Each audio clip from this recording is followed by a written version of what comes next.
Hoy hablaremos sobre un poeta, escritor de obras de teatro y artista visual caribeño, cuya obra se encuentra intensamente relacionada con el simbolismo de los mitos y su relación con la cultura.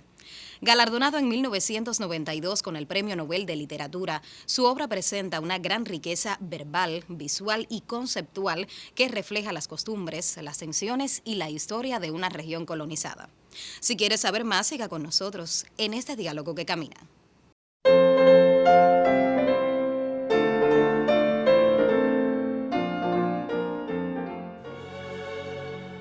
Derek Walcott, Isla de Santa Lucía, 1930. Poeta y dramaturgo caribeño que funde la tradición cultural antillana con la poesía clásica y moderna en lengua inglesa. Considerado uno de los grandes poetas contemporáneos, recibió en 1992 el Premio Nobel. Descendiente de esclavos negros e hijo de un pintor británico blanco, abandonó su isla natal y estudió en la Universidad de West Indies, en Jamaica. De 1959 a 1976 dirigió el Taller de Teatro de Trinidad. Viajó a Estados Unidos en 1981 y se instaló en Boston para dar clases en la universidad local y en Harvard. Ha escrito más de 15 libros de poesía y alrededor de 30 piezas de teatro. La mayor parte de su obra aborda las experiencias del pueblo caribeño y reflexiona sobre su herencia, una mezcla de las culturas africana, inglesa y holandesa. Su poesía relaciona en un solo discurso tres lenguas que provienen de culturas orgánicamente integradas. El inglés, que es su lengua madre, enriquecido con dialectos venidos del África negra, a lo que se añade el holandés, la lengua del poder o del conquistador. Por tanto, su obra es el proceso de reconstrucción de todo un proceso histórico, no solo del lenguaje. Para él, las Antillas son un lugar de mezcla racial, un potente brebaje que ha hecho posible que surjan distintas razas, músicas, idiomas y religiones como resultado de una dura y trágica fase de conquista repleta de sangre y esclavitud.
Cuando en 1992 se le otorgó al escritor Derek Walcott el Premio Nobel de Literatura, hubo toda una serie de comentarios que evidenciaban la sorpresa, el desconcierto, incluso el recelo que provocó el hecho de que un poeta que no provenía de una región, digamos, central en términos culturales, obtuviese ese galardón tan preciado de la literatura universal. De hecho, Derek Walcott era un poeta que provenía de una pequeña isla perdida en las aguas del Mar Caribe, una pequeña isla llamada Santa Lucía, apenas conocida, parte de las Antillas Menores, y entre los críticos e incluso los poetas de los centros culturales hegemónicos circuló un poco esa sorpresa ante la posibilidad de que un poeta de una región no canónica en términos culturales fuese el que obtuviese ese máximo galardón de la literatura. Sin embargo, es justamente en esa especificidad, la originalidad que le ofrece su propia especificidad cultural, la que contribuyó notablemente al reconocimiento de la poesía de Derek Walcott. Santa Lucía fue una isla que por su belleza fue conocida como la Helena de las Antillas, por su belleza y por la forma en que fue codiciada por las potencias coloniales, y de hecho la isla, que había sido descubierta por los españoles, fue colonizada durante un tiempo por los franceses y también por los ingleses, hasta que a principios del siglo XIX la posesión de la isla pasó definitivamente a manos de Inglaterra. Fue en esos principios del siglo XIX que se hizo oficial la lengua inglesa, no la lengua francesa que había predominado hasta el momento, de modo que en Santa Lucía se desarrolló una especie de bilingüismo. Por una parte, un creol francés que permitía la comunicación de la población con islas cercanas como Martinica y Guadalupe de colonización inglesa, y por otra parte la lengua inglesa, que fue la lengua oficial. Derek Walcott creció en ese contexto lingüístico sumamente complejo. Sin embargo, lo esencial para él fue la lengua inglesa, que él consideró su lengua materna.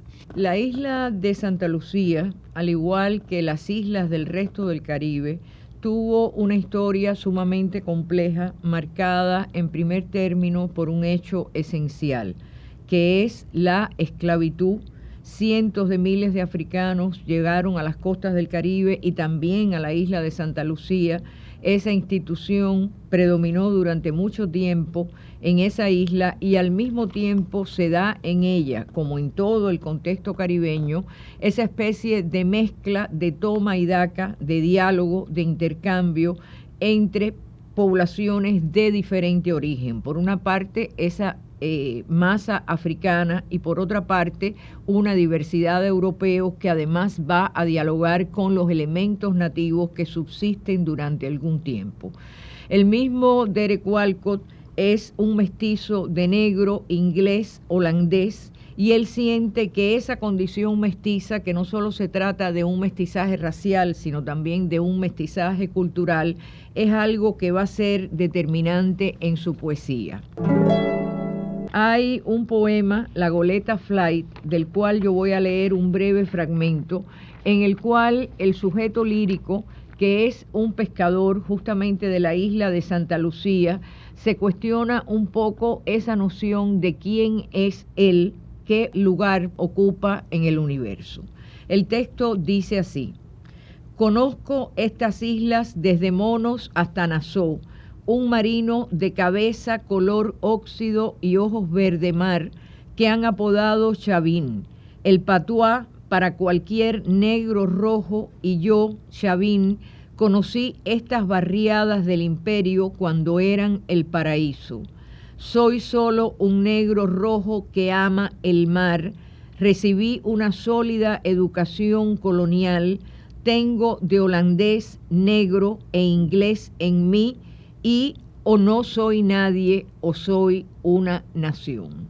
Este último verso, o no soy nadie o soy una nación, hace referencia justamente a esa mezcla, a ese intercambio, que no solo es un intercambio racial, sino es mucho más complejo, mucho más profundo, que se da sobre todo en términos culturales, que hace que este personaje sienta que o no tiene un espacio en el mundo o tiene un espacio de suma importancia debido sumamente a su especificidad y a su originalidad. Y fueron estos justamente los elementos que fueron tomados en consideración por la Academia de Suecia de las Letras cuando otorgaron el premio Nobel. O sea, justamente se señala como la mayor inspiración del trabajo poético de Derek Walcott esa complejidad que va a encontrar en ese hogar caribeño con bases afroeuropeas y un lenguaje inglés. Y es justamente este uno de los elementos principales que va a dar dentro de su originalidad un elemento de universalidad, también de trascendencia desde el punto de lo más general a su poesía. Desde el punto de vista de la temática que aborda Derek Walcott en su obra, Habría que mencionar quizás en primer lugar temas que son propios, digamos, de casi todas las tradiciones poéticas, temas, por ejemplo, como el amor, la soledad, la angustia existencial del hombre, las relaciones afectivas, etcétera. Pero hay algunos temas a los cuales me quiero referir muy brevemente, que son temas muy marcados, muy propios de la literatura caribeña y que ocupan un lugar central en la obra de Walcott. Uno de esos temas es la búsqueda de una identidad, de una noción de sí mismo, de una claridad, digamos, acerca de cómo ese hombre, ese sujeto se relaciona con el resto del universo, cuál es el lugar que ocupa en el mundo, cuáles son sus raíces y cuáles son sus tradiciones. O sea, esa pregunta, ¿quién soy? ¿Quién soy? ¿De dónde vengo? ¿Hacia dónde voy? Es un tema recurrente en la literatura del Caribe, no solo de las islas de habla inglesa, sino también en la literatura de habla francesa, la literatura de habla holandesa del Caribe, la literatura en lengua española. Piénsese, por ejemplo, los conflictos identitarios en el caso de Puerto Rico, cómo salen a flor de piel en esa, digamos, literatura producida en la pequeña isla. Y en Derek Walcott, que surge, digamos, de esa mezcla tan dispar, de elementos tan dispares, esa inquietud se expresa de diferentes modos. Yo quisiera leer un fragmento de un poema que se llama Nombres, en el cual él alude justamente a esa idea básica de nombrar las cosas, o sea, el hecho de nombrar lo desconocido como una de las premisas elementales de una definición identitaria. Cuando uno nombra, y fue ese el proceso que llevó a cabo, por ejemplo, Cristóbal Colón cuando descubrió, entre comillas, el Nuevo Mundo, tuvo necesidad de nombrar las cosas para comenzar a aprehenderlas, para comenzar a integrarlas a un universo conocido y que no quedaran invisibilizadas en su anonimato, en su falta de nombre. En el caso de Derek Walcott, que como hemos visto, se pregunta un poco a través de su sujeto lírico Chavín si es una nación o no es nadie, cuál de las dos cosas es, vuelve de nuevo esta idea de lo específicamente complejo de su racialidad en este poema que se llama Nombres. Voy a leer solamente un fragmento. Mi raza comenzó como el mar comenzara, sin ningún nombre, ningún horizonte, con guijarros bajo mi lengua y las estrellas alineadas de otra forma. Un águila pescadora chilla desde la roca y mi raza comenzó con ese grito, ese terrible lamento, ese ay. El tiempo de la espuma se venció sin que dejara algo en nuestras manos, a no ser por esta rama con que trazar en la arena nuestros nombres que el mar borró de nuevo ante la indiferencia. Fíjense esta visión poética de esa especie de vacío del cual surge algo nuevo y esa imagen final de una rama que es el único legado que se ha tenido, una rama con la cual se puede trazar en la arena, se pueden trazar en la arena nuestros nombres, nombres que el mar va a borrar una y otra vez de nuevo ante la indiferencia. Es decir, es el arte, la escritura, la poesía, la posibilidad de crear la que va a ser simbolizada y considerada esencial en esos nuevos seres que han surgido en un contexto tan difícil, tan extraño, tan original, y esos nombres trazados en la arena y una y otra vez por esa rama son nombres que están encaminados a descifrar ese mundo, un mundo desconocido, un mundo que aún está tanteando las huellas de su propia identidad. En un sentido similar, pero ya elevando quizás a primer plano la contradicción entre los dos troncos fundamentales que constituyen su ser, Derek Walcott va a expresar, digamos, ese estar contradictoriamente situado entre mundos diferentes. Esos dos mundos, África y Europa, que poseen tradiciones culturales tan diferentes y que sin embargo están integradas en su ser, se aborda de una manera sumamente descarnada en un poema llamado Un clamor muy distante de África. Es una contradicción que siente el poeta entre el mundo africano y el mundo europeo que constituyen su ser a partir de unas matanzas raciales que tuvieron lugar en el continente africano. El fragmento que voy a leer dice lo siguiente: yo, envenenado con la sangre de ambos, dividido hasta las venas, ¿a cuál acudo? Yo, que maldije al ebrio funcionario del dominio británico, ¿cómo puedo escoger entre esta África y la lengua inglesa que amo? ¿Los traiciono a ambos o les devuelvo lo que me ofrecen? ¿Cómo puedo enfrentarme a esta masacre y estar tranquilo? ¿Cómo puedo darle la espalda a África y vivir? O sea, por una parte, ¿cómo puedo escoger entre esta África y la lengua inglesa que amo? Y por otra parte, este verso final, ¿cómo puedo darle la espalda a África y vivir?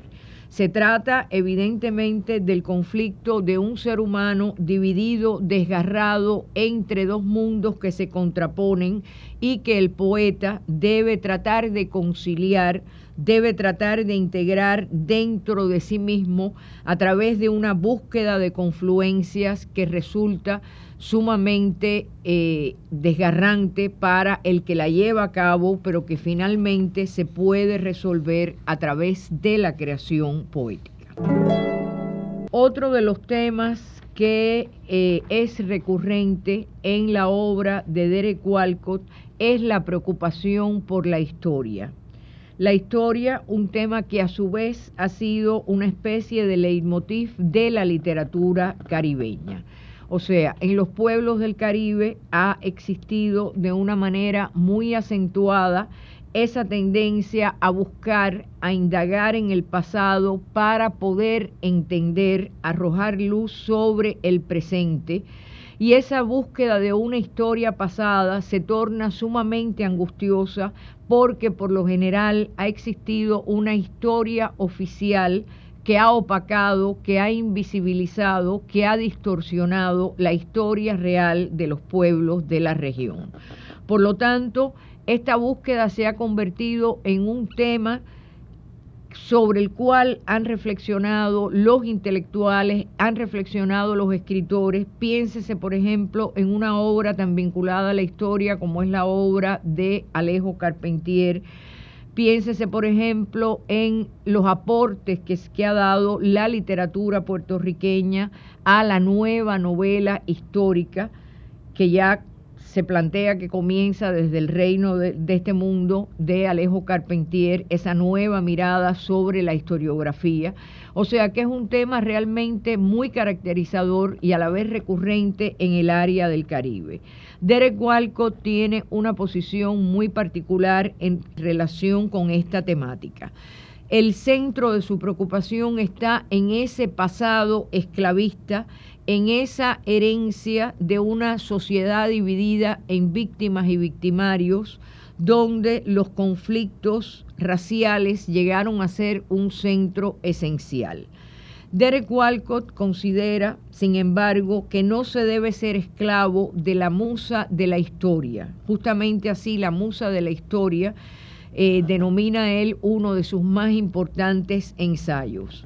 Considera que no debe estar el hombre caribeño permeado de un rencor hacia el pasado. Se opone a una literatura de la recriminación y la venganza de los descendientes de los esclavos y también de una literatura del remordimiento que haya sido escrita por los descendientes de los amos. Hay un excelente poema de Derek Walcott, muy conocido, Ruinas de una casa de vivienda, donde justamente él trata este tema de despojarse de todo rencor esterilizador hacia un pasado que efectivamente sucedió de una manera y no se puede cambiar. A pesar de las diferencias estilísticas tan notables que puede existir entre la poesía de Derek Walcott y la poesía de un poeta como Nicolás Guillén, hay un eco similar en la forma de abordar ese problema del pasado esclavista, y Ruinas de una casa de vivienda recuerda en ese sentido la balada de los dos abuelos de Nicolás Guillén, donde el sujeto lírico, cuando mira hacia el pasado y mira ese mundo tan terrible de sufrimiento que legó la esclavitud, trata de que se fundan en un encuentro el abuelo negro con el abuelo blanco. Esta es una posición muy similar a la que tiene Derek Walcott en relación con el pasado esclavista. Y otra de las aristas, digamos, que presenta su hurgar en la historia del Caribe es la noción muy fuerte y muy presente en él de que la historia del Caribe es otra, es una historia que no puede ser medida al modo de la literatura europea, que no puede ser evaluada o juzgada con los mismos parámetros que esa historia europea, porque se manifiesta a través de aristas y expresiones muy diferentes. Hay un poema llamado justamente El mar es historia, es decir, la historia está de alguna manera incluida, condensada en ese mar que nos rodea, y él juega justamente con la idea de que es dentro del mar, en ese constante flujo y reflujo de las mareas marinas, donde se encuentra la historia que han vivido los pueblos del Caribe. En un momento dado, el sujeto lírico va a hacerse la siguiente pregunta en ese poema, El mar es historia. Dice el sujeto lírico: ¿dónde están tus monumentos, tus batallas, tus mártires? ¿Dónde tu memoria tribal? Señores, en aquella bóveda gris, el mar los ha encerrado, el mar es historia. Y vuelve de nuevo la pregunta un poco más adelante, pero ¿dónde está tu renacimiento? Y ese sujeto lírico responde: Señor, está encerrado en esas arenas marinas, más allá del bajío afanado del arrecife, donde los hombres de guerra yacían luego de flotar. Póngase estos lentes, yo mismo lo llevo hasta allá. Es todo suave y submarino por entre columnatas de coral, y estas curvas vaídas con crustáceos, horadadas cual piedras, son nuestras catedrales. O sea, es evidente que, muy a diferencia de Europa, que tiene sus grandes museos, sus grandes monumentos, sus grandes catedrales, su forma muy peculiar de registrar una memoria histórica, en el Caribe son otros los índices que permiten acercarse a ese mundo. Y así, en esas arenas marinas, como dice Derek Walcott, en el bajío de los arrecifes, donde los hombres de guerra yacían luego de flotar, donde se encuentran los restos de aquellos esclavos que no pudieron llegar a tierra y fueron lanzados al mar, allí en esas cuevas vaídas con crustáceos horadados cual piedras se encuentran nuestras catedrales, se encuentran nuestros monumentos. Es decir, una manera y una forma muy diferente de concebir la historia desde la perspectiva caribeña y la perspectiva europea. Y otro de los temas que también es un tema que imbrica muy directamente la poesía de Derek Walcott con la literatura caribeña es el tema del exilio, el tema de la emigración, El Caribe ha sido una región sometida a intensos flujos migratorios. Lo ha sido desde sus inicios, cuando la población aborigen fue prácticamente diezmada por esos grupos humanos que llegaron de Europa. Luego estuvo la presencia del esclavo africano. Estuvo también la presencia, no en el Caribe hispano, pero sí en el resto del Caribe, de los indios de la India que venían como siervos escriturados a trabajar en condiciones laborables sumamente precarias en el área del Caribe y que llegan a conformar, por ejemplo, prácticamente el 50% de la población, esa población de ascendencia india, en Trinidad y Tobago o en un país como Guyana. Y están, por otra parte, los múltiples exilios de muchos de esos habitantes hacia sus antiguas metrópolis o hacia países ricos para tratar de buscar una mejoría desde el punto de vista económico.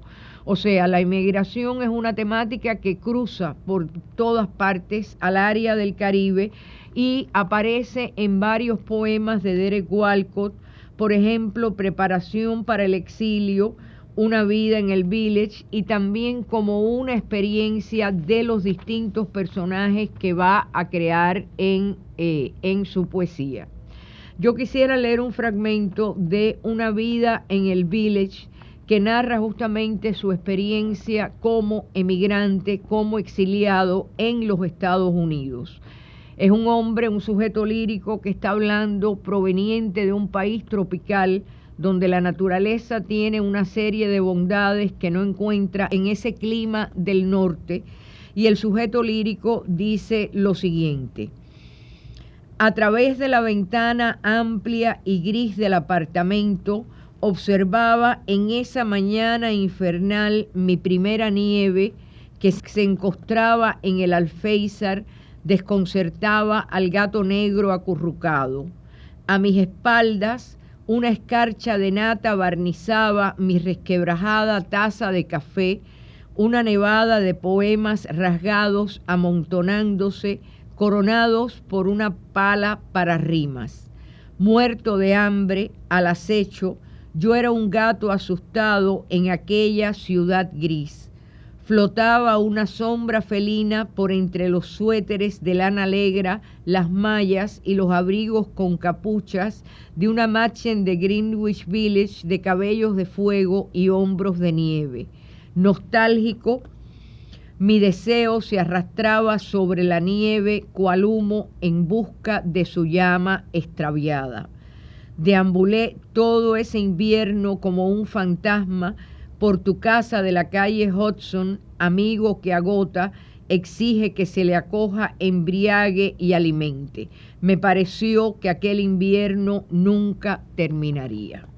Uno siente ante un poema como este un estrecho vínculo con otros muchos poemas escritos en el área del Caribe que han abordado el tema de la emigración. Pienso, por ejemplo, en un poeta como el jamaicano Claude McKay, que también emigró a los Estados Unidos y tiene toda una serie de poemas, en particular uno de ellos, El Trópico en Nueva York, The Tropics in New York, donde justamente de pronto paseando por un mercado se encuentra con las frutas del Caribe, las frutas que le recuerdan su tierra natal, y no logra cómo conciliar ese recuerdo de su paisaje caribeño con el duro frío que se encuentra en la urbe neoyorquina, en la gran ciudad. De alguna manera en Derek Walcott está esa idea. Fíjense este verso último que les leí: me pareció que el invierno nunca terminaría. Eso encuentro con la primera nieve y un largo recorrido de aquel hombre que se siente muerto de hambre al acecho como un gato asustado en aquella ciudad gris. Estos son algunos de los temas que vinculan notablemente la poesía de Derek Walcott con la poesía caribeña y la literatura caribeña en particular. Ahora bien, ¿cómo se expresa la poética de Derek Walcott? cuáles son ya desde el punto de vista formal las características esenciales que van a definir su poesía. Hay un término que ha sido acuñado por la crítica, que es el término de poesía oceánica. Es una especie de metáfora que alude a la fuerza y a la exuberancia de los versos de Derek Walcott, a la amplitud y a la profundidad que presenta esta poesía. Es una denominación que viene muy a tono, no solo porque en la poesía de Derek Walcott la presencia del mar, de las islas, de los archipiélagos, la arena, las costas, los arrecifes, las estrellas de mar, los peces, son elementos, digamos, esenciales que participan de todo su discurso poético, sino también porque desde el punto de vista formal, los versos, sus estrofas, tienen características que otro premio Nobel, Joseph Brodsky, ve de la siguiente manera. Dice este escritor, hablando de por qué la denominación de oceánica para la poesía de Derek Walcott. Dice: sus versos, sus estrofas llegan como olas, extrayendo el propio tejido de imágenes tanto de la tierra firme en la que rompen como del horizonte del que todas parten. Es en este sentido que son horizontales, además de crecientes, agitadas, cadenciosas y en definitiva quebradas. Y también son en este sentido vivificantes, amenazadoras, superabundantes, opacas, encrespadas, retóricas, lúcidas. Detrás de sus versos palpitan inmensidades, como si el océano fuese una versión licuada del tiempo. O sea, que en esas características que él encuentra en su verso, en sus estrofas, agitadas, cadenciosas, crespadas, encrespadas, quebradas, es que se apoya para establecer esa relación entre el discurso poético de Derek Walcott y la idea de una poesía oceánica. Otros rasgos de la poesía de Derek Walcott son, por una parte, la presencia del mito, que es una constante. No se trata solamente de los mitos clásicos, mitos universales, a los cuales se acerca, por otra parte, con muchísima frecuencia Derek Walcott, como vamos a ver más adelante, sino también de la capacidad para mitificar, para ritualizar los hechos de la vida cotidiana y para nutrirse también de los mitos propios del Caribe. Algunos críticos hablan de lo real maravilloso, del realismo mágico en la poesía de Derek Walcott, y llama la atención que una categoría de tipo sobre todo narratológico sirva para acercarse a la obra de este poeta, y en buena medida creo que eso sucede por la enorme capacidad de mitificar, de crear nuevos mitos que tiene la poesía de Derek Walcott, al mismo tiempo que se apoya, como dije, no solo en los mitos tradicionales, digamos, del mundo de la antigüedad clásica, sino en la propia mitología popular del área del Caribe. Otro rasgo de la poesía de Derek Walcott es su extraordinaria riqueza verbal, es decir, la vastísima cultura de Derek Walcott, que lleva a su vez a un profundo conocimiento de la lengua. Derek Walcott se convierte en un poeta difícil por el vocabulario que pone en juego, un vocabulario que demuestra, por otra parte, un extraordinario dominio de la flora y la fauna del Caribe, que están reflejadas constantemente en su obra. Y también se ha hablado, en el caso de la poesía de Derek Walcott, de una poesía barroca que los críticos asocian con la, cito, potentísima capacidad imaginativa que posee Derek Walcott y su asombrosa dimensión metafórica. Se habla de cómo no hay nadie en la poesía inglesa que use la rima mejor que Derek Walcott y cómo precisamente en las rimas es que se crea y se mantiene el movimiento de su poesía.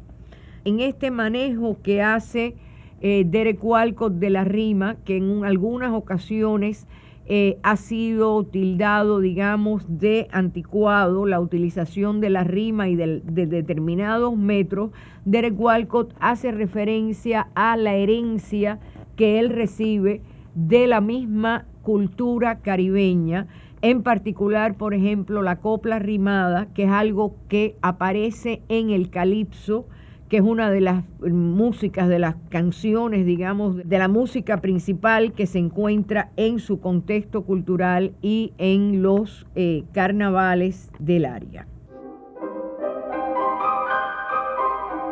Otro aspecto importante de la poesía de Walcott es el carácter épico de la misma. O sea, su poesía se va a caracterizar, y ese es el caso de Homeros, una de sus obras más importantes, se va a caracterizar por su narratividad, por la presentación de un vasto mundo en su totalidad y la creación de personajes de dimensiones épicas.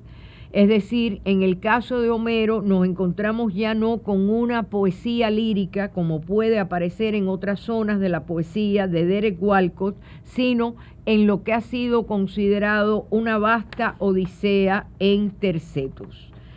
Esta es una gran epopeya que desde el mismo título, Homeros, está haciendo alusión al mundo de la antigüedad clásica, al mundo de las grandes epopeyas, como son la Ilíada y la Odisea, aunque el Homeros de Derek Walcott es un Homero que se escribe, que da título a su obra, pero que se escribe sin H, porque está por una parte remitiendo al bardo de la Ilíada y la Odisea, al bardo de la antigua Grecia, pero al mismo tiempo está haciendo una referencia directa a Dunstan St. Omer, que fue un pintor grande de Santa Lucía y fue uno de los mejores amigos de Derek Walcott. O sea, tiene ese Homero de Derek Walcott, esa doble referencialidad a un mundo del pasado y por otra parte a un mundo contemporáneo donde aparece ese pintor de Santa Lucía que fue amigo de Derek Walcott desde la infancia. En Homeros se narra la historia de dos pescadores cuyos nombres son Aquiles y Héctor, que andan los dos enamorados compitiendo por el amor de una mujer que se llama, como la isla de Santa Lucía, Helena, una mujer bellísima por la cual van a luchar estos dos pescadores y otras muchas personas por las características que va a presentar ese personaje femenino, que es una mujer negra de una extraordinaria belleza que va a aparecer desde los primeros versos de esta gran epopeya. Creo que estos serían los rasgos principales, digamos, de la poesía de Derek Walcott, una poesía que en términos formales es bastante difícil de analizar porque nosotros la conocemos a través de traducciones. O sea, para valorarla realmente habría que leerla en inglés, en su idioma, en su lenguaje original.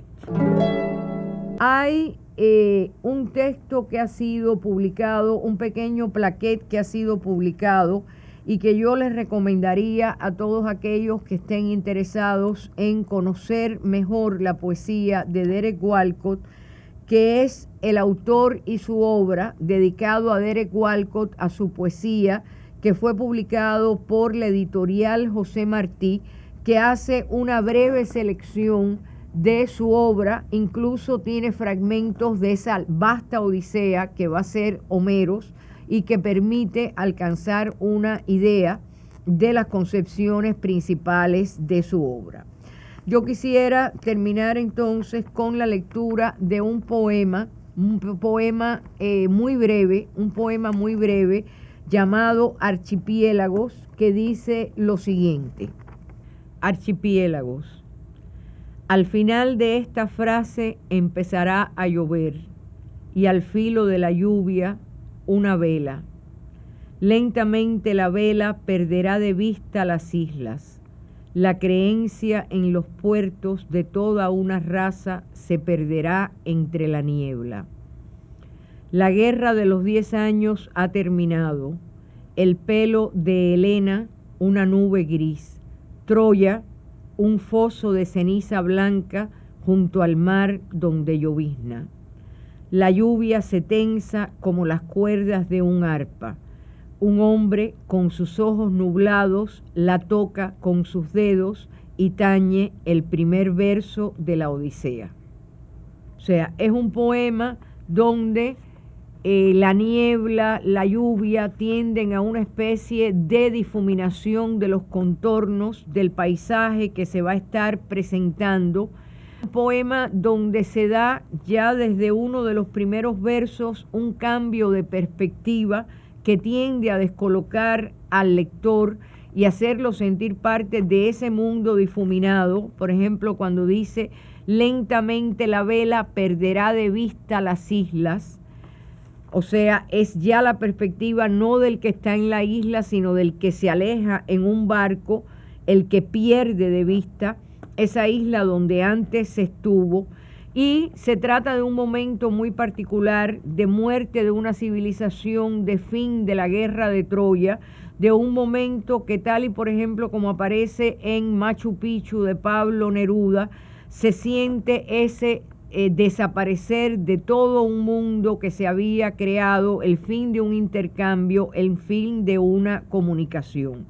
Sin embargo, ese mundo de aislamiento, de abandono, de soledad que va quedando detrás, va a convertirse en una saga mítica que será cantada por el poeta, en este caso el poeta ciego Homero, el poeta de ojos nublados. Es decir, queda el poeta, queda la saga, queda el mito, y en medio del aislamiento, del abandono y de la soledad, la creación poética va a establecer un intento de comunicación, de mantener con vida un pasado que ya se ha convertido en mito.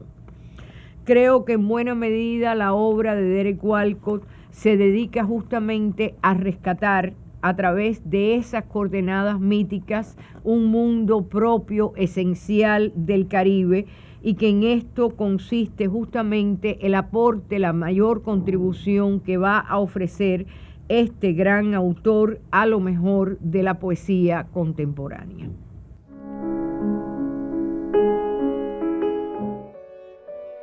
A pesar de que considera que en la literatura no existe la pureza étnica, Walcott trabaja sólidamente con la tradición poética en lengua inglesa, tanto con los clásicos como con los poetas modernos. Sus versos poseen potentes imágenes visuales y conceptuales que, junto con el ritmo y el trabajo con la métrica, crean una poesía elegante y a la vez intelectual que cautiva al lector por la plasticidad de las imágenes y la fuerza moral del discurso. Entre sus libros de poesía destacan Otra vida, 1973, Uvas de mar, 1976, El reino de la manzana estrellada, 1979, El viajero afortunado, 1981, Verano, 1984, El testamento de Arkansas, 1987 y Homeros, 1990. Ha escrito obras de teatro, entre ellas la conocida Sueño en la montaña del mono, 1970. Otra fase destacada de su obra son los ensayos y reflexiones sobre poesía y otros temas, como el volumen La voz del crepúsculo, 1998, pues en ellos clarifica sus ideas poéticas, postulando una cosmovisión que coloca a las Antillas dentro de un proceso mayor de memoria épica. La idea de Walcott, del poeta como ser adánico, como hombre aún asombrado por el mundo, más su lucidez crítica sobre la historia, hace de él uno de los poetas más interesantes de la contemporaneidad.